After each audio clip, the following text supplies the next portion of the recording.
There we go. Can we have a nod if we can see it, or shout out? I can see that a hand's up. Claire, have you got your hand up? No, strangely enough, I haven't. Oh, it's showing me a hand. See, this is why it's technology. It's great when it works, isn't it? Let's face it. So, okay then. So, as Amrita said, this is the cardiovascular disease element of the training. So we're focusing very much on healthy hearts. As part of the conversations that you're having, ultimately what we want to focus on is understanding, do people have an awareness of, you know, how to keep their heart healthy and the type of factors that contribute to having a healthy heart? You know, is it important to them? What is important to them? Do they understand, you know, where to go if they need any support when it comes to those wider lifestyle factors? And do they come to feel comfortable accessing services? Or if they don't, then in the more traditional ways, do they know where else they could access particular services? So what I'm going to do is take you through a few slides now. It works. There we are. Oh, let's pop back to the previous slide. There we are. So this slide looks quite complex, but actually there's lots going on, but it does summarise well the different factors that contribute to our health and well-being, because actually our health and well-being is really super complex in itself.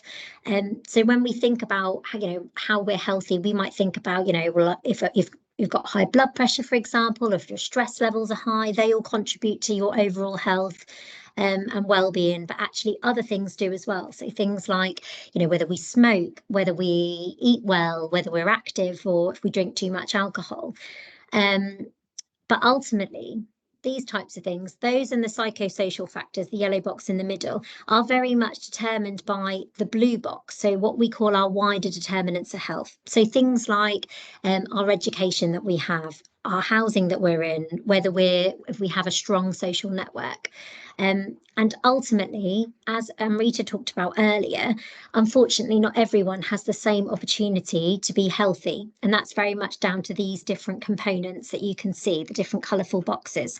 They all have an impact on the way that we live and the health outcomes that we have. So for the purpose of today, for this training, we are very much focusing on the health behaviours, so the pinky ready box and the purple box, and about how and understanding people's conversations. But we can't take that context alone. We have to look at it sort of considering what's important to people, sort of that casual chat that we'd like you to capture as well. So if people are talking about, their housing situation or, their employment situation and so on, that's really important to capture as well.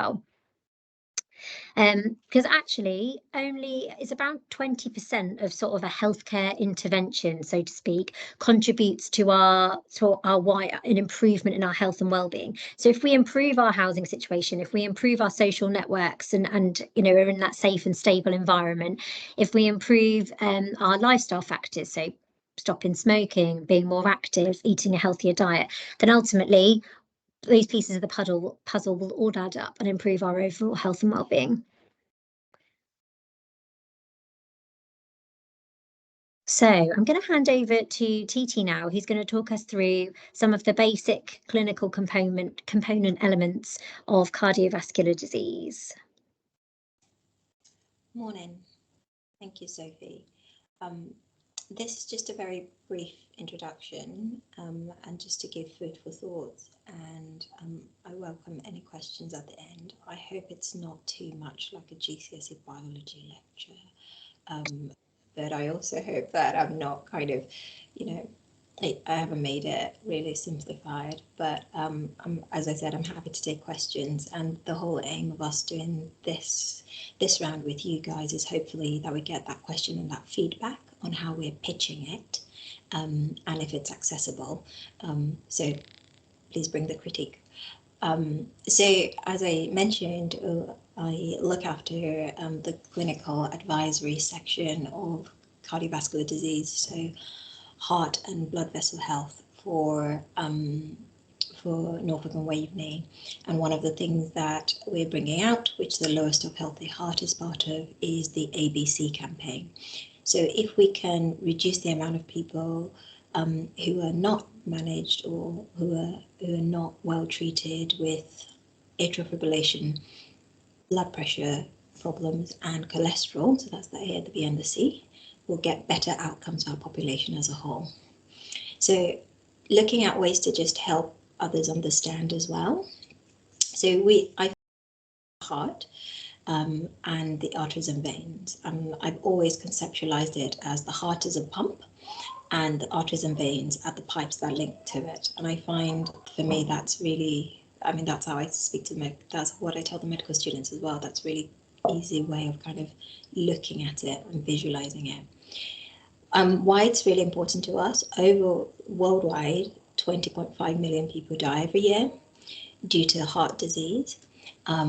So from heart attacks and strokes, and the vast majority of those we can prevent. And as Sophie has alluded to, there are lots of things that influence who dies, but we find there's massive inequality in social situations which determine more people passing away from heart disease. Next slide, please. I don't think I have control. So continuing with the pump and the pipes. So the function of a very good heart or a functioning heart is that it helps deliver the blood and the nutrients that you need throughout your body. And when we have heart attacks or strokes, which to be fair are brain attacks effectively, those two organs are not getting the nutrients and the oxygen that they need. And when that occurs, those two organs are very susceptible to it and don't tend to cope very well. There's also another aspect called peripheral vascular disease, so some of you might have heard of or had personal experience of, or know people who've had clots or other problems in other parts of their body, so things like DVTs, etc. And that's also links in with cardiovascular disease because it's all the same pipe network. What we try to do is sort of catch things before people have symptoms, so before they have trouble from it, and sometimes before they even know. And we focused on ABC because those conditions often don't give you symptoms. You don't know it's happening. Unlike, for example, other conditions, like if you're having a DVT or clot in your leg, you tend to know about it quickly because the skin changes. Whereas atrial fibrillation, blood pressure problems and cholesterol problems, until they become a problem, people go without knowing. Next slide, please. So we have a couple of kind of resources, and we've tried to look at ones that are accessible, that are not too boring, too technical, or and seem to kind of make sense and align with good quality information. So we have a very good one on atrial fibrillation, which is when the pump is either going too fast, too slow, or out of sync. So if everyone in this room, if there's a really useful way of checking your pulse. So if everyone in this room just touched below their jaw, I say in this room, in the call, and then moved a little bit further down, you should be able to just feel your pulse. And that should be regular. And by regular, I mean you should be going dum, dum, dum. So just 2 fingers below your jaw on the side here, and then feel on it. And you should be able to just feel that going.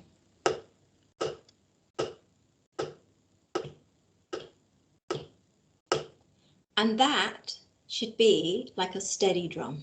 It should just be going dum, dum, dum, dum, and just doing its work. It's been doing that since you were born, and it's going to be doing that till our last day. It's very hard working, and it's something you can set a clock by.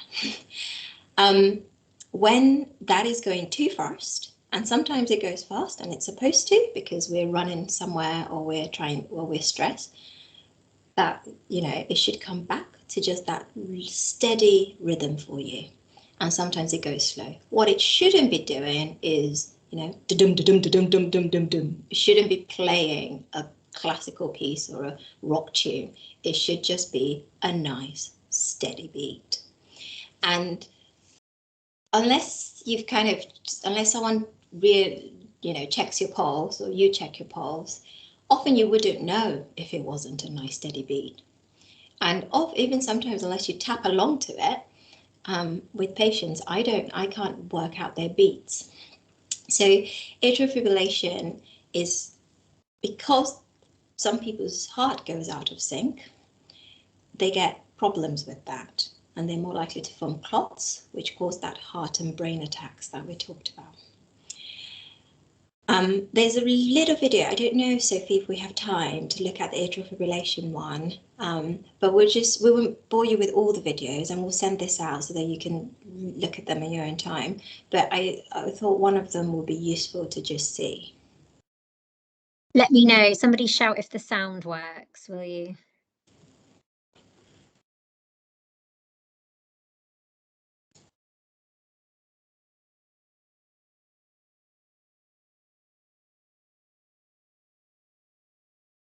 We're still seeing the slides, so. Thanks, Steve. What I'll do is I'll stop sharing, and I've got it already prepared for these technical glitches that happen. So let me share my, don't you love it? Here we are. Right, again, shout if you can't hear anything. It has got subtitles, so.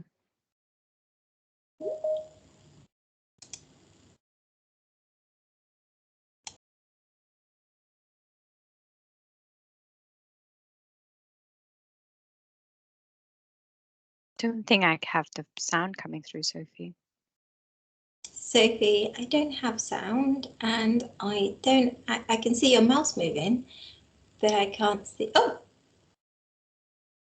well, I can see the video now. So yeah, it's got subtitles, so we use that, but normally it will have some sound for you as well.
Fab. Thank you, Sophie. So unfortunately we don't have the sound, but I think that's the gist of what the videos do and say, and it would be appreciated if you guys, even if you check it out, you have any feedback. So it's a bit too technical or talks a bit too much about this, because it'll be useful for us when we're sharing this information widely. But it's also videos that can be shared with friends, family, colleagues, people with new diagnosis. I find that often when we tell people, in my role as a GP, you tell them a diagnosis, it often takes a while to sink in, and people want information, but they don't know what they can trust. So being able to have conversations with people who care about you, and who can support you with accessing that information is really useful. They showed perhaps a much easier way of checking your pulse. I don't know which is using your hands, but there are loads of things and loads of ways of checking your pulse, which others can do. And I encourage you to get everyone to do that whenever they can. So what is high blood pressure? So that also talks about And it's using the same analogy, which I think for me is useful, is that we all know what happens if you're trying to put a lot of water or pressure through a pipe that is not able to take it. It bursts, it gets damaged, you get a leak. And that's effectively what happens in other parts of the body. We have loads of complicated words for it, but it's mechanics. And what is high cholesterol? High cholesterol is literally the same thing that happens in your kitchen pipes when you've not separated the fat and put that in a separate bin. It's clogged up, and because of that, it gets damaged. And there are things we can do to reduce that. And there are also things we can do that is not always medication, for example, high blood pressure and cholesterol to support that. So those videos would be useful to have a look at, and we'll be really, really keen on feedback regarding them. Sophie, next slide, please. Fabulous. Now, lots of things affect kind of how healthy our heart is and how healthy our vessels are. And some things you cannot do anything about. So one of the things we're working with, for example, in my role as looking after cardiovascular disease, is something called familial hypercholesterolemia. You can try your best, but you can't choose different parents or different genes. So those you've already got set. And what we then have to do is help reduce the chances. And we can support with those people, especially because the way their body processes cholesterol and just means that they don't have as much chance as the average person. But there are lots of other things we can do that isn't medication. We can be more active, and I think it's really, really important. We've kind of got into this culture that we think, you know, unless you're like playing a sport or, you know, playing football for 3 hours a day and then off to the gym to carry weights, it doesn't count as helping your heart.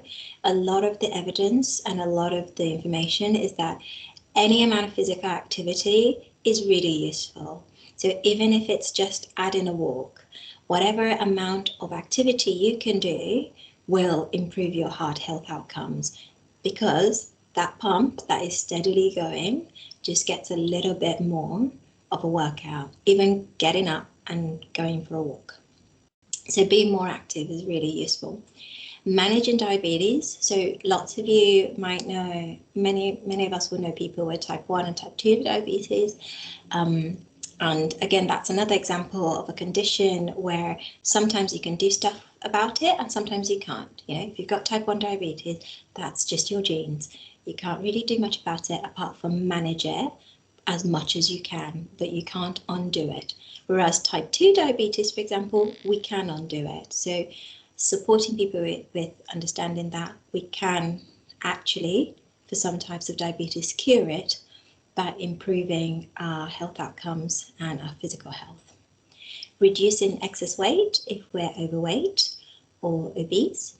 And there are things and support available for doing that. It's a journey, and it's really important that people appreciate that it is a lifelong journey. Weight management. We live in a society where what is readily available is not always useful for our body, and it's change management. Monitoring and reducing our salt intake. Again, those are like committed things that weight management support can help with, but also knowing what has salt, what doesn't, and what we can and cannot, or we can. I don't want to say what we cannot, because I genuinely don't believe there are bad foods out there. I think all foods are good food. You just need to determine how much of it you can have. So realizing what you can have and what you can't. Drinking less, if that is something that we struggle with, and we can support with signposting to people that can help with that. And smoking less. So for drinking, for example, staying within the 14 units and supporting people with what a unit is, because that isn't really something that isn't the way that I calculate my gin and tonic. But it's a really useful way to know where we are. So yeah, those are the key things that we can do to help our hearts, and those are the kind of key messages that I'd love to spread. But the main ones are, if we can be more active, not just exercise, just any activity, that will, that has the biggest impact for improving your heart health. You can be overweight with a good heart if you're physically active. I think that's it for me, Sophie, and I'll wait till the end for any questions, if that's easier. Oh, lovely. Thank you, TT. I'm playing cat and mouse with my cursor. Sorry, it's running away from me. So taking some of the information that we've heard from TT just then, the next part of the training, I really wanted to look at the types of conversations. So let's put some of that theory into practice. When we talk about lifestyle factors, people can get quite defensive. We know that we shouldn't smoke. We know that we should eat a healthy diet. We know that we should be more active, but we don't necessarily do all of those things. So this particular slide, we're going to do a bit of an interactive session. I'd really like to have your feedback on this, so please pop your microphones on so that you can chip in. I'm going to show you some sort of reasons that people might, bring up in conversation when you're talking about living a healthy lifestyle and improving your heart health. And I want us to come up with some ideas that, how might we spin that negative talk into a more positive talk when, overcoming those barriers and helping them to understand how they can make a change. So here we go. So it's really important. So the first is around people's capability to making a change to their lifestyle, their opportunity to make a change, and whether they're motivated to make a change. So here we go. So I've taken some smoking and some physical activity ones. So we've got a physical capability. I tried to quit before, but I couldn't. I'd like to swim, but I've never learned as a child. And then psychological is how they feel about it. My dad smoked all his life and he lived till he was 82. So essentially they think they're going to be okay. And I don't think my hips will allow me to exercise. What kind of barriers do we think there? How could we overcome them? What sort of thing would you say if somebody gave you sort of those reasons to why they smoke or why they're not active?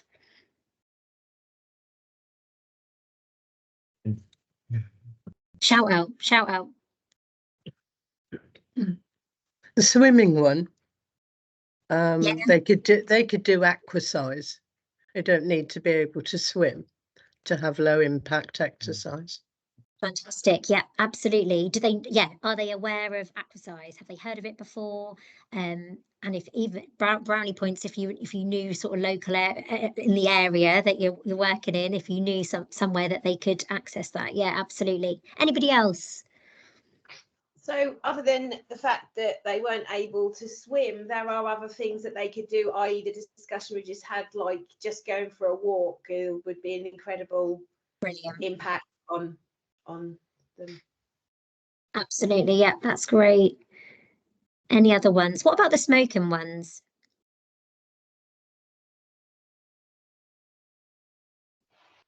Anybody got any thoughts on smoking?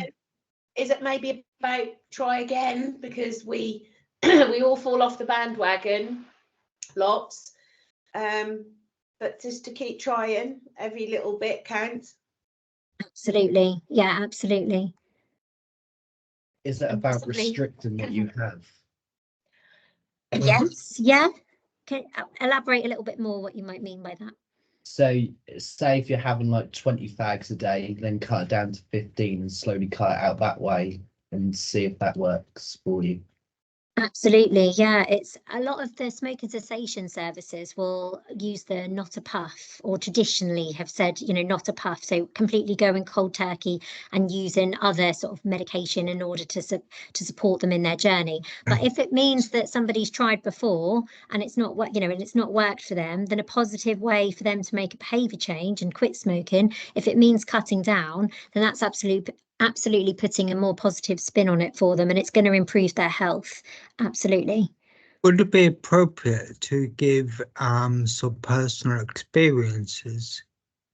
I was really hoping somebody would say that. Yes, definitely. It's always, peer support is one of the top sort of support mechanisms that we can provide people when it comes to lifestyle support. So yes, that would be great if in any of the lifestyle factors. It wouldn't happen to just be about smoking, but if somebody's undergone sort of a bit of a weight transformation and they've reduced quite a lot of weight, it's always great to sort of, as part of that listening element, to provide that, that reassurance of, I've been in your shoes and I know how you feel. I know how difficult it is to quit smoking or make a change.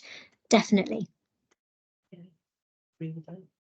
So we've got a couple more on here now. So it's about opportunity.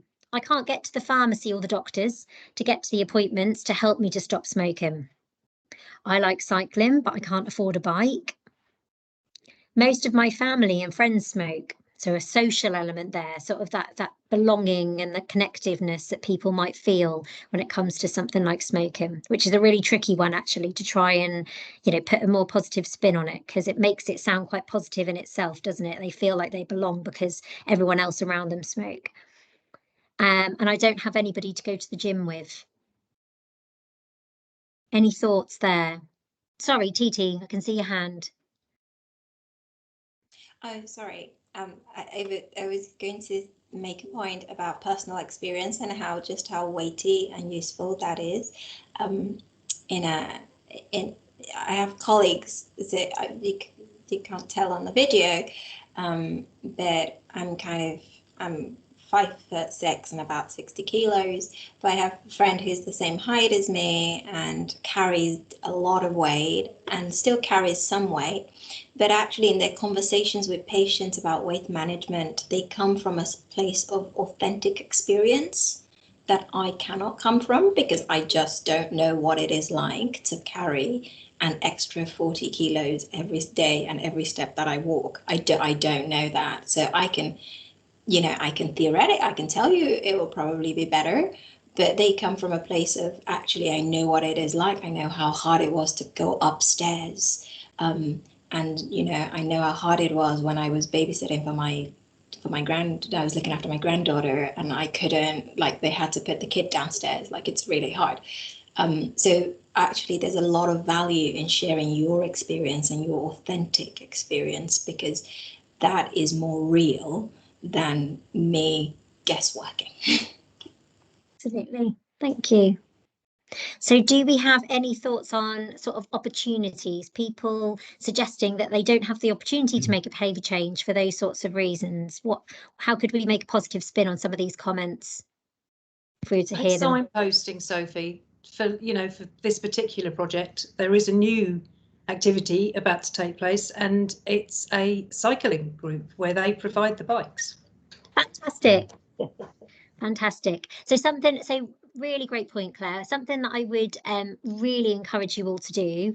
We will provide lots of resources sort of in the local area, what's going on, but explore a bit further. Have a little look and see what type of community groups are going on in your local areas that you can help to signpost to. So the fact that, Claire, that you're aware that there's a cycling group where bikes are available and people haven't got to use their own or pay for their own, is a fantastic example there that you could use to, if somebody said that, that I'd love to ride a bike but I don't have one or I don't own one, are there any other recycling schemes out there in Lowestoft? Because as we know lots about the traditional services, but not necessarily about different community groups that are out there to support people. Yes, I can see a hand. Just need to unmute. There's also walk and talk groups in Lowestoft, which obviously for people that don't want to go out for a walk on their own, they can join these groups and actually go out as a group and talk at the same time. Fantastic. Yeah, that's a brilliant example. Thank you. Yeah. Okay. Okay, and then lastly, motivation, which is always a real tricky one. If people aren't deeply motivated to make a change, it is really difficult to overcome. But there are sort of some suggestions that we could make. So I know I should stop, but I've slipped into bad habits. That's talking about smoking. So they've slipped back into bad habits. They've got certain triggers there that encourages them to smoke. They might think that they're stressed, and that's the reason why they're smoking, because it helps them to relieve that stress. I've smoked all my life and I don't want to stop. Full stop. You know, that's a real automatic motivation. They are not motivated to quit smoking because actually they don't want to stop. You know, they like it, they don't want to stop. From an activity perspective, I used to walk to work, but it's quicker to get in a bus. Not sure what buses that they're using locally, because I know the buses take forever. You know, get loads at once or none at all. And I enjoy relaxing when I have free time. I'm too busy to exercise. How it's all about feelings in this certain one. So how might we overcome some of these comments if somebody says something like this to us when we're having a conversation? I'd be interested to know what TT thinks about the suggestion of trying to vape instead of smoking, and the suggestion would be to have a jar and work out the money saving side of vaping to smoking. But yes, I'd be interested to know what, because obviously medically it's a big question mark, isn't it still? But yeah, so I think, you know, that's, I think if you're not going to stop, you really don't want to stop, it's like, well, try a vape. You'll get the same hit, you'll get the same, you know, you won't get cravings, but you will save so much money. But I don't know if that's a good or bad thing to say. But equally, if somebody doesn't want to stop, should they, you know, shouldn't that be it? If they don't want to stop. Well, yeah. If it's the right time, yeah. They If do it's have the a right right. time for them. It's Yeah. actively encouraging, that's all it is. Yeah, yeah. TT, do you want to come in? Yeah, so I was once told in med school that to get the average person to stop smoking takes about 52 contacts. The first person thinks they've done nothing because the person goes on smoking for another 6 years or whatever. And the last person thinks they're the miracle person because, you know, they told the person and now they've stopped smoking. But actually it's a cumulative effect, and it's really important that people are in the kind of frame of mind to do so, you know. So you get so I you know, I speak to people about stopping smoking and they're like, do you know, like, I'm going through a divorce right now, I don't need this. And I think, okay, you've got bigger problems, it's okay. So I think it's really worth gently and kindly prodding, but also you know, respecting the fact that some people might just not be in that mindset just then, but every prod means something and every prod counts for something. So that would be the kind of gentle encouragement bit. In terms of smoking or vaping, so from a public health perspective, vaping releases much fewer toxins, much fewer carcinogens than smoking does. Of course, we don't have big enough data. So, for example, to get smoking banned, we had data on it causing cancer for about 50 years before the smoking ban came in, and we had lots and lots of growing data. But with vaping, there are a few kind of conditions you can get, but it also allows people to go up in nicotine to a level that you couldn't with smoking, because there's only so you know, you can't put 10 cigarettes in your mouth at the same time, but you can up your nicotine with a vape in a way that you can't with smoking. So there might be other things that come out of vaping as we work towards it, but for now it is a much better option for someone who wants to step down rather than completely stop smoking. So while I wouldn't actively say go vape, if someone was like, there's no way I can stop smoking, but for example, I've had families where both parents are smokers, which meant their kid was getting a lot of ear infections and a lot of lung infections more often. Vaping was a step down that allowed them to do that in a kind of, in a way that means that, you know, it was a little bit more manageable. Lovely. Thank you. Amrita, did you have your hand up?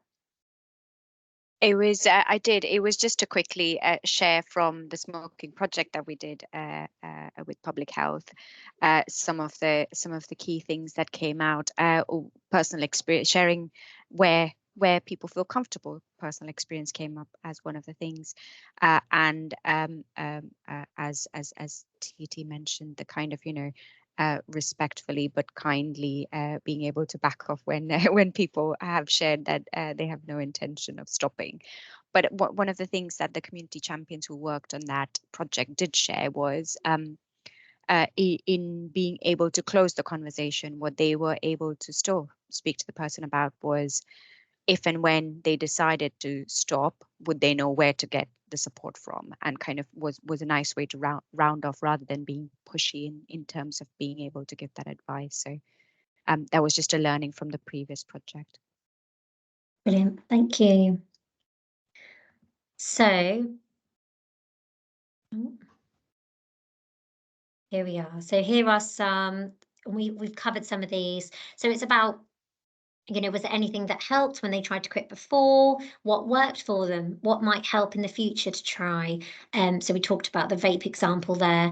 Did they have any cravings before, and what were they? So almost answering their comments with another open-ended question to try and understand a bit more about what would support them to make a change. Do they know the benefits to having support to quit? So when it comes to that peer support, as we talked about, that could be part of where the lived experience comes in. Have any of their friends or family thought about stopping? So they said that everyone else smokes, that's why they do. Well, you know, could it be a joint effort there? Is there somebody that they would like to go to the gym with? You know, that they, as they said, they don't have anyone to go to the gym with or at the minute. And then lastly, from a motivation perspective, knowing where the support's available. So we've got things like Feel Good Suffolk, and we'll talk a little bit about the different sort of avenues we can signpost people to in a later slide, and also in the resource pack that we'll send round to everybody. And a little bit there about, you know, how did they feel after walking to work? Could they plan a bit more time into their routine to allow them to walk rather than taking the bus? And then finally, just at the bottom there, around activity, knowing, you know, that being active isn't just going to the gym, as TT's already alluded to. You know, it could be gardening, it could be walking, and we've already heard lots about, you know, the different opportunities that are out there, cycling groups and walk and talk groups as well. So I've included this one here, this slide, managing a condition, because just in case it comes up in conversation. So things around blood pressure, lots of people talk about blood pressure. Lots of people will have heard from the doctor that they've got high blood pressure. They might have had a blood pressure reading taken before as part of something like a health check or a general MOT whenever they've visited their doctor.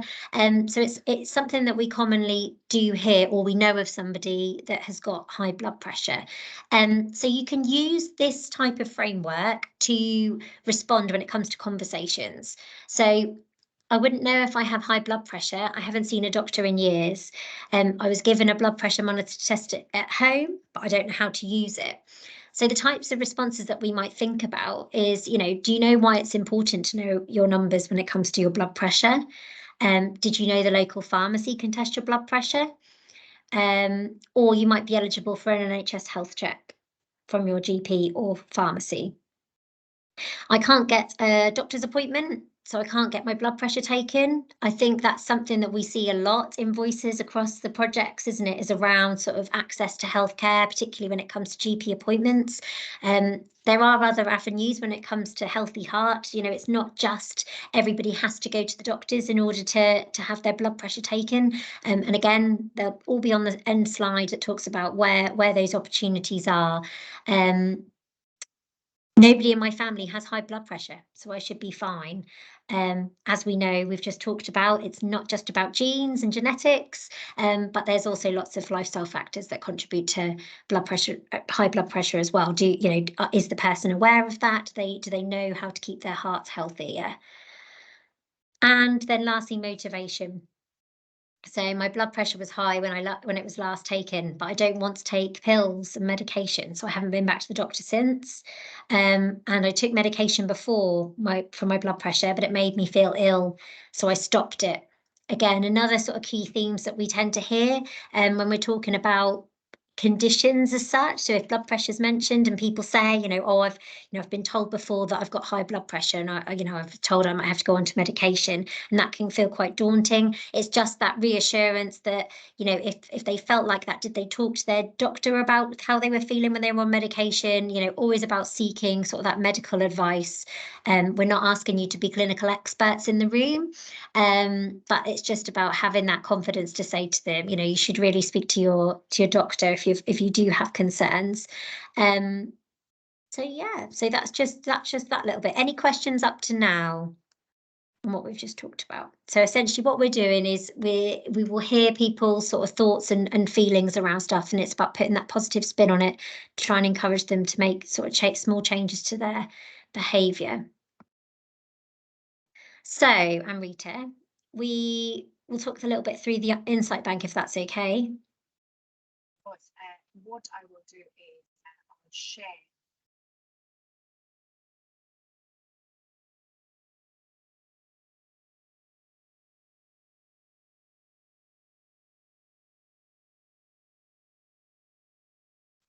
We can't hear it. I don't know. Amrita, we can't hear you. You might have slipped on mute. Sorry. No, I pushed my mic up and I was talking to myself all this time. Brilliant. That's a great start, isn't it? I was just going to say, if you could stop sharing, please, Sophie, and I'll share my screen. Yep. Thank you. So what I'll do is I will talk you through the whole Insight Bank piece now. So taking into consideration kind of the first bit that we chatted about, which was the non-agendaed conversation, section 1 and section 2, which is our project specific bit. So this is the link that is in your PowerPoint slides when you receive it after the training today. When you click on it, you'll land on this page, which is our Community Voices page. It's just a bit of a blurb about Community Voices as a program of work, and just some key kind of pieces of information before you start recording the conversation. So you can have this as a printout, or you just make notes of kind of key points that you want to share with people. When you click on the next page link at the bottom, it will ask you for your organization that you work for. You can pick from the long list of organizations. At the minute, I'm just, for the sake of showing you, going to pick other, and then put down African Waveney ICB. It will ask you for your name, the full postcode of the location where you had the conversation, and then a description of what the place was, whether it was a community centre, doctor, surgery, or one of the options from the list. I'm just going to put down other again here, and it will also ask you whether you have spoken to this person again. So we take into account that some of the service users that you work with may not necessarily be completely new to the organization. You might see them on an ongoing basis, so you can pick and choose whether you've seen the person before and how many times. So I'm just going to say no for the sake of this bit. And this is the question where you record what your overall conversation was about. When you kind of ask the person how they were, what brings them to the group that you're running or the drop-in session that you've had, and capture kind of the key highlights from that conversation here. So again, just for the sake of it, I'm just going to pop something down, and you can, as a part of the non-agendaed conversation, whether they talked about, I don't know, street lights that go off quite early in the winter where they are, and that's why they aren't able to go out for a walk and they feel isolated. You can pop that down in your comments. And if you've taken an action, either about signposting them to the district council website or the local council website, you can pop it down here. So if I say no action taken for now, and then it will ask you whether your conversation was with an individual or a group. You'll remember that I mentioned that you can capture individual conversations or group conversations. So just for the sake of showing you, if I click individual, I will ask you if the person you spoke to consented for you to record their demographic information. Capturing demographic information is very much optional, but like I say, it's really important for us to know which groups that you've spoken to, or which groups of people you're reaching into, given that the work is around reaching those who we hear from the least.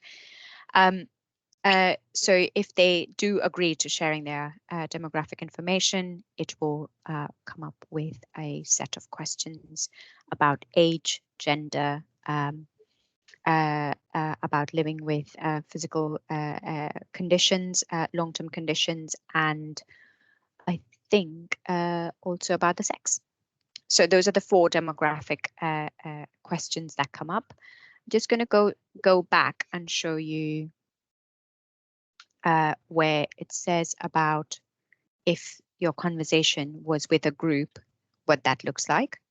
So it'll ask you how many people were in the group. It will ask you a rough breakdown of the ages of the people in the group. If you have a wide range of ages represented, you can pick more than one. It won't be 0 to 15. You'll be speaking to adults. So if it is a mix of different ages, do pick as many as are applicable.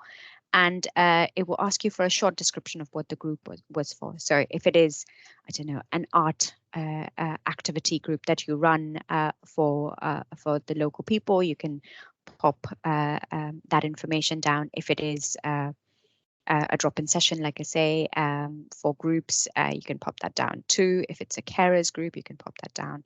We just need a little bit of information about what the group was about.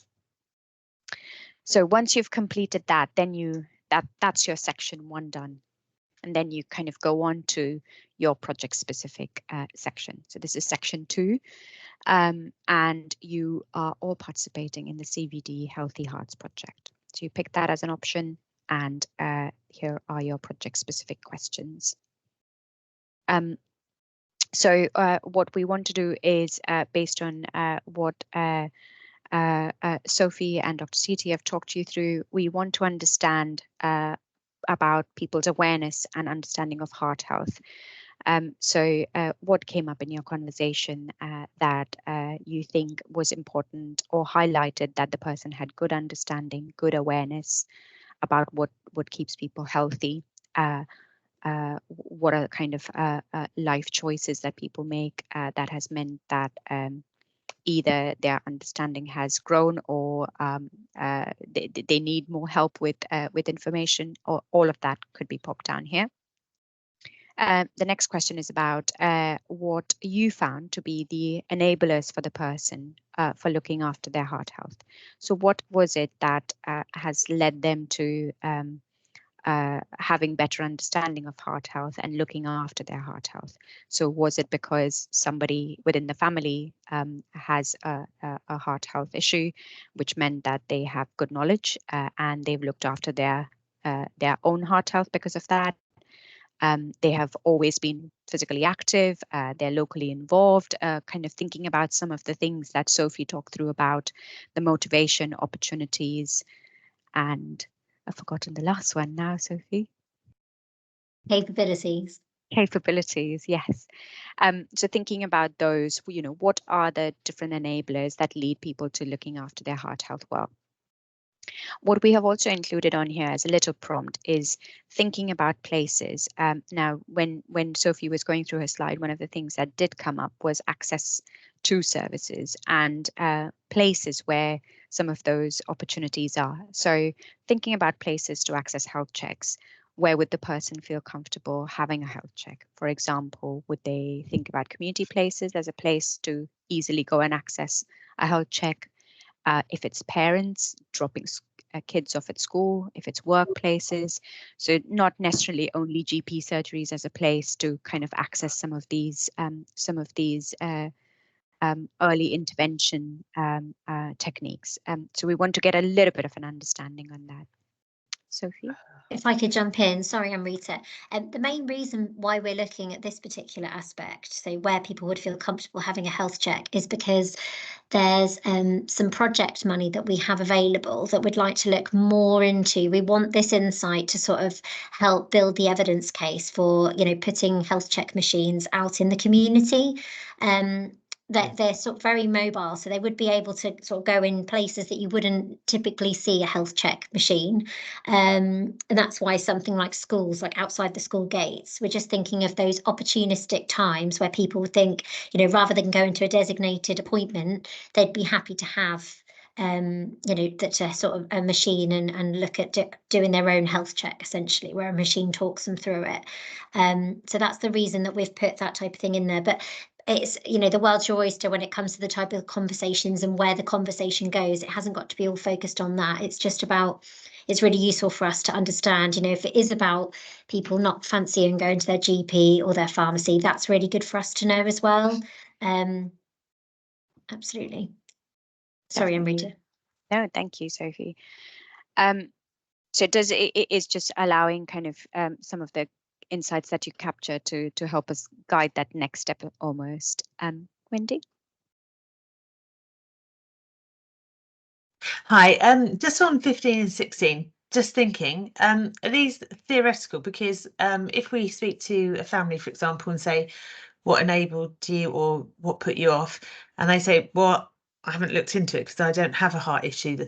So I'm just thinking we might get a lot of people say, oh, this isn't relevant to me. Absolutely, and that's why I think one of our key things as a suggestion would be to not necessarily just use the questions for the conversation, very much kind of see how the conversation flows. So within when you start the conversation and you might talk to them about, you know, we're doing a little project around healthy hearts. I'd really be interested in talking to you. What's your understanding? And within the conversation, if that leads you down to people talking about, you know, what is helpful, what is not helpful, what access looks like. So it does, you don't have to use the wording in the questions as they are. Very happy for you to kind of build it into your conversation almost. Okay, and then just say, if you were thinking about that, yeah, so it could be. Yeah, it's very helpful in itself. If somebody says, you know, well, I've not even thought about it, or if not, you know, it's not on my radar to think about heart health necessarily, we've had no problems. That's really rich insight for us to know as well, that people aren't actively thinking, oh, you know, what am I doing today that's keeping my heart healthy? Absolutely. Sorry, Steve. Thank you. No, I was going to say exactly the same, Sophie. Thank you. So yeah, that says it all, really. That, you know, that person might not know they've got any kind of health issues, heart issues. So yeah, it's always worth everybody getting a health check or getting your blood pressure checked. So yeah, thanks, Sophie. TT, sorry.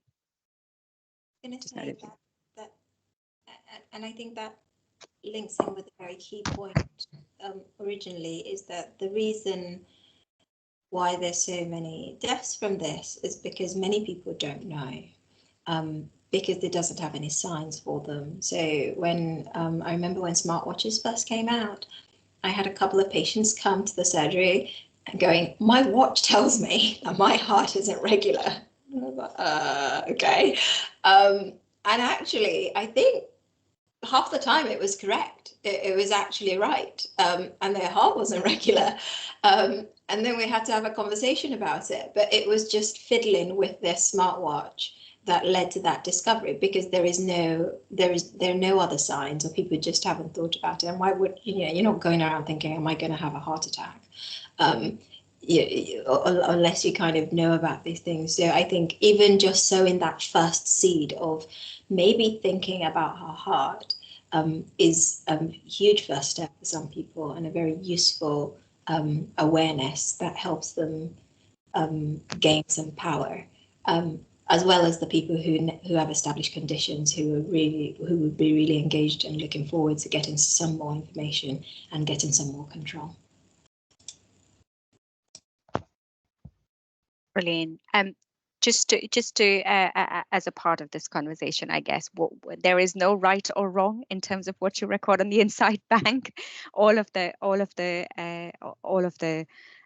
points that you will record will kind of help us in thinking through kind of, what support might be needed, or if in fact there is anything that we want to kind of dig a little bit more on, or support all of you as trusted communicators with kind of questioning more further, that we will be able to kind of do that with you, should that arise as a kind of repeated theme within conversation. So please do record. We're relying on kind of some of your expertise in conversations that happen within the communities and what that means. So we've looked at enablers. What we also want to do is within your conversation, if the person mentioned about barriers to looking after their heart health, and in the same breath, kind of within that conversation, did something come up as a potential solution? So again, thinking about the positive way of thinking about things, as Sophia talked through that slide, what were the local solutions that people think? Because if again, what you record on there, if a community group are all thinking of a common solution that works for everybody, it becomes a very good theme for us to kind of look at in terms of what we're seeing on the Insight Bank. And the last question was really, what mattered the most to the person when it comes to their own and their family's heart health, and was there anything that stood out? And kind of going back to your point, Wendy, that it might be that the person hadn't even thought about it, but because of the conversation that you've had with them, they've gone away with some information that they now have at hand. So that's the kind of the key questions on the Insight Bank. As I say, do treat them as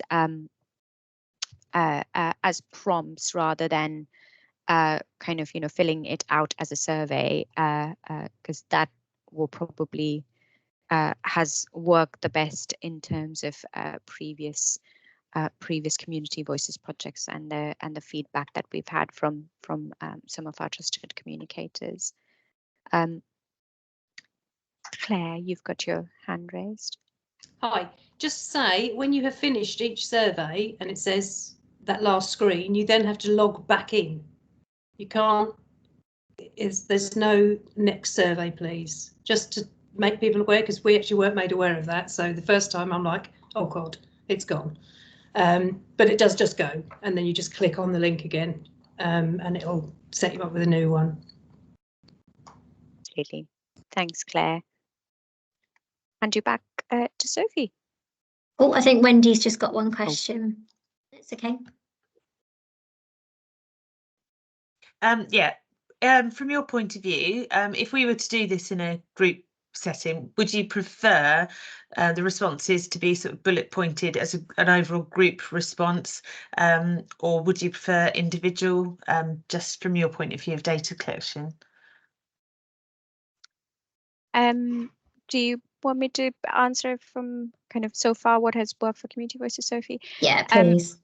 So group conversations have been really interesting to look at as well. I would suggest, if it is a group conversation that you've had, you record it as a group conversation, and if there have been offshoots from that group that you've then had individual conversations about, you can record them individually. But it also kind of allows easy and quick recording of insights if you've been running a small group, which is why we added the group conversation bit, really, because initially we were only doing individual conversations.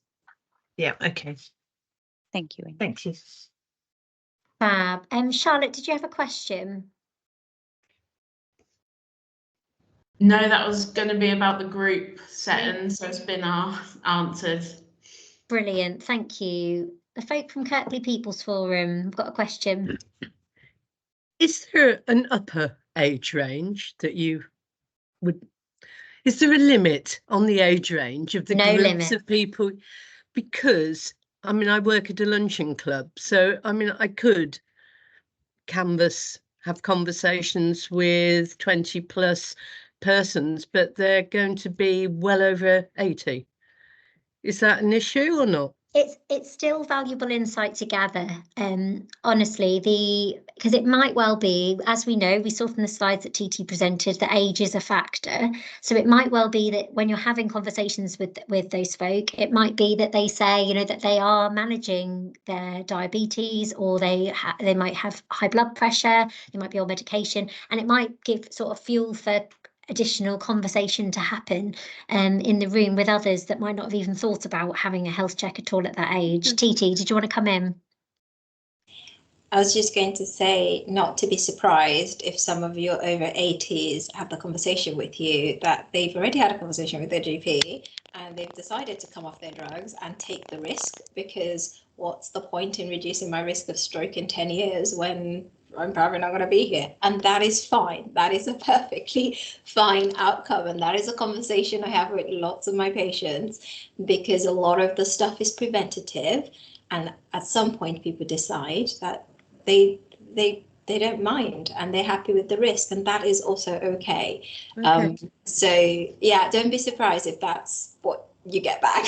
Wait, I have to stop all my cholesterol drugs with my GP. Do I need to go back on it? Don't worry, it's fine. Okay, thank you. Brilliant, thank you. So I'm really conscious of time. We've got a couple of minutes left. What I do want to share with you very, very quickly is our last slide. So we've already alluded to it a little bit. Here we are. Oh, it's going to send me right to the beginning, isn't it? Right, let me end the show. I'll put it in this view as well. Here we are. So I hope you can all see that there, and that's not too small for you, but you will get sent all of this information out. I've just pulled a slide together that talks a little bit about information and resources.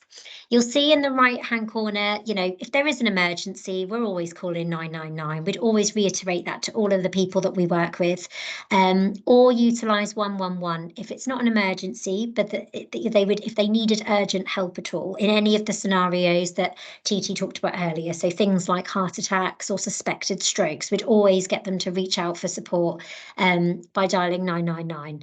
But if there is an opportunistic time as part of the conversation, there's a few tools here that you can use live. If you've got any access to either a smartphone or a tablet at all, if you click onto these links, the first one is an NHS heart age calculator. So there's a few sort of indicators that you have to fill out, and it gives you a rough estimation of what they believe your heart age to be in comparison to your normal age.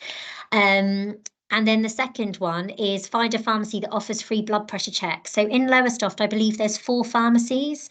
And if you type in a postcode, so wherever the person's postcode is, you'll be able to identify sort of the nearest pharmacy to them that will offer a free blood pressure check to them. Sometimes that could be a nice little tool if somebody's interested and wants to know a bit more information.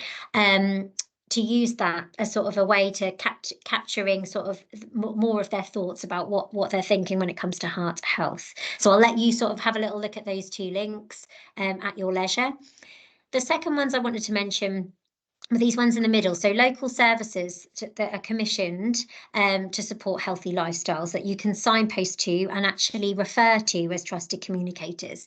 So the first one that you'd signpost to is an NHS health check. Now, I imagine there may be, well, some people on the call that have had their NHS health check. It's a health check with a little eligibility criteria. Largely, it's for people 40 to 74, but there are some, you know, some sort of indicators as well, which would not make you eligible.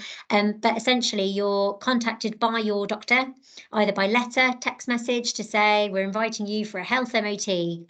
And that would be fantastic to sort of explore that. You know, do you know about NHS health checks? So I've attached a link there so you can have a little look. Every GP in Lowestoft takes part in NHS health checks, and also some pharmacies as well. So it would just be about encouraging an individual, if they want to find out more, if they can have a health check, to contact their GP. But then secondly, the other link, the Feel Good Suffolk. So this is the new commissioned healthy lifestyle service that's hosted by East Suffolk Council. It's helping people to stop smoking, helping people to lose weight, helping people to get more active. So if you have a little look and click on that link, it will take you to a referral form. People can self-refer. They're able to make a referral themselves to say, I would like help with the following. As our trusted communicators, something that might be quite good if you feel, again, there's a great opportunity here when you're talking to somebody and they say, actually, I feel like I could give this a go. I could, I do feel I need to sort myself out. You could help them complete that referral form if you were to have, either a smartphone and have the links available, sort of like on a notes page or something, that you're able to then take them through and support them, particularly from like a digital inclusion perspective as well. We know that some of our communities that we want to reach out more to that have trouble accessing services, sometimes it comes down to they can't make a GP appointment because you can only do it online on a form, and they're unable to complete that themselves. So I've attached a couple of links there to sort of help you sort of as that sort of middleman, if you like, in helping them to make that referral. And of course, if you do any of these things, help them to do the NHS Heart Age Calculator, fill out a referral form with them. Thank you, TT. Thanks ever so much. If you're able to do any of that, please capture it on the insight bank. Pop it on the, on one of the free text boxes to say that you've also been able to. An outcome of the conversation was that you're able to either signpost them, or you were able to help them with a referral. And then just at the bottom here, well, actually, other local services, as we said, it's always good to suss out the local area, find out what community groups going on. We've talked about the cycling scheme that's happening. We've talked, we've heard about the walk and talk. Get to know a little bit about what's going on in the local area that you can refer people to. Claire.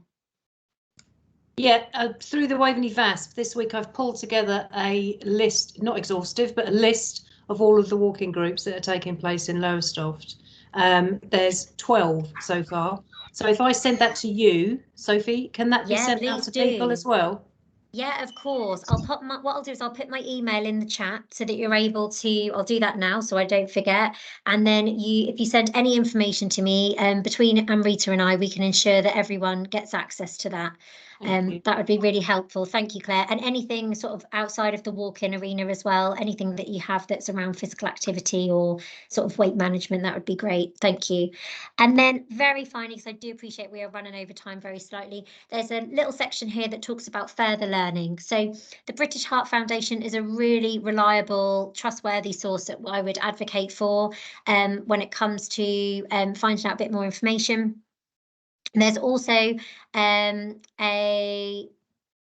Age UK is also good, particularly for our older population. So lots of resources on there around managing conditions and stuff for older people.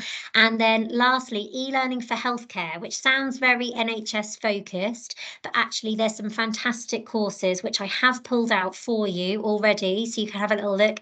It's free to register with e-learning for healthcare, but it talks, there's sort of more in-depth learning that you can do there at your leisure, sort of, all online, around hypertension, so high blood pressure, the silent killer, cardiovascular disease, healthy eating and smoking that I've pulled out. So they've all linked there.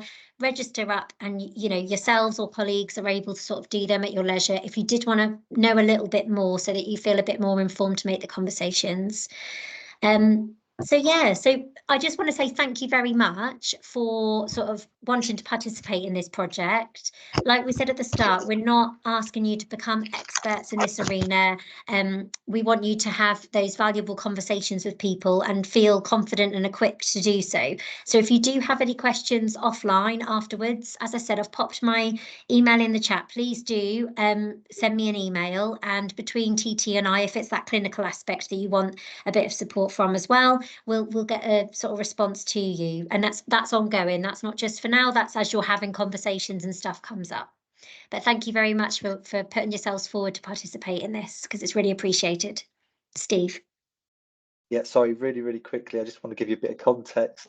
While you're collecting this information, we've got money to have interventions across Lowestoft to help with healthy hearts. So everything you gather is so important and will influence which direction we go. So, thanks everyone for your time. Really appreciate it. Thank you. Brilliant. Thank you very much all. What we'll do is we'll collate all the resources and we'll pop it over to you all.